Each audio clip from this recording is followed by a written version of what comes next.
সময়টা 1894 সাল, চেকোস্লোভিয়ার জেলিন শহর। মাত্র 10 জন কর্মী আর সামান্য পুঁজি নিয়ে টমাস বাটা শুরু করেছিলেন এক স্বপ্নযাত্রা। টমাসের রক্তেই ছিল চামড়ার কাজ। মাত্র 6 বছর বয়স থেকেই কুড়িয়ে পাওয়া চামড়া দিয়ে ছোট ছোট জুতো বানাতেন টমাস। 12 বছর বয়সে স্কুলের পাঠ চুকিয়ে বাবার ব্যবসায় মন দেন তিনি। নিজের জমানো টাকা আর বোন আন্নের সামান্য সাহায্যে বড় ভাই আন্তোয়াকে নিয়ে শুরু করেন টি&এ বাটা। ব্যবসার মোড় ঘুরিয়ে দিতে টমাস নিয়ে এলেন এক যুগান্তকারী ধারণা। দামি চামড়ার বদলে তিনি ক্যানভাস দিয়ে জুতা বানানো শুরু করলেন। তৈরি হলো পৃথিবীর প্রথম কেটস, যা ধনী দরিদ্র সবার নাগালে চলে এলো। এরপর প্রথম বিশ্বযুদ্ধের সময় সেনাবাহিনীর জন্য জুতোর অর্ডার পেয়ে বাটা আর পেছনে তাকায়নি।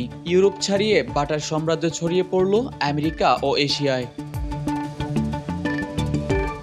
টমাস বাটার ব্যবসার কৌশল ছিল ভিন্ন। তিনি যেখানে কারখানা করতেন তাকে কেন্দ্র করে গড়ে উঠত একটি আস্ত শহর। নেদারল্যান্ডসের বাটাডোর, পাকিস্তানের বাটাপুর কিংবা ভারতের বাটানগর তারই জলজ্যান্ত উদাহরণ। টমাস বাটার মৃত্যুর পর হাল ধরেন তার ছেলে টমাস জন বাটা। তিনি নিজেকে বলতেন সিনিয়র শু সেলসম্যান। 2004 সালে গিনেস ওয়ার্ল্ড রেকর্ডে বিশ্বের বৃহত্তম জুতা উৎপাদনকারী ও বিক্রেতা হিসেবে নাম লেখায় বাটা। কানাডার টরন্টোতে বাটা পরিবারের তৈরি শু মিউজিয়াম আজ বিশ্বের সবচেয়ে বড় জুতোর জাদুঘর, যেখানে সংরক্ষিত আছে 40,000-এরও বেশি নিদর্শন। বাংলাদেশে বাটার যাত্রা শুরু হয় 1962 সালে। বর্তমানে টঙ্গী ও ধামরাইয়ে বাটার বিশাল দুটি কারখানা রয়েছে, যেখানে প্রতিদিন গড়ে 1,60,000 জোড়া জুতা তৈরি হয়। বছরে প্রায় 3 কোটি জোড়া জুতা বিক্রি করে বাংলাদেশের মানুষের আস্থার প্রতীকে পরিণত হয়েছে এই ব্র্যান্ড।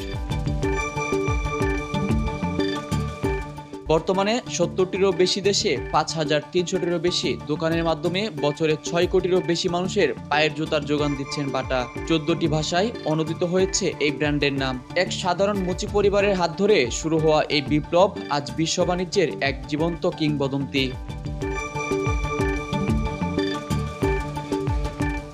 টমাস বাটা শিখিয়েছেন ছোট শুরু থেকেও আকাশ ছোঁয়া সাফল্য সম্ভব, যদি থাকে একাগ্রতা আর নতুনত্বের মানসিকতা।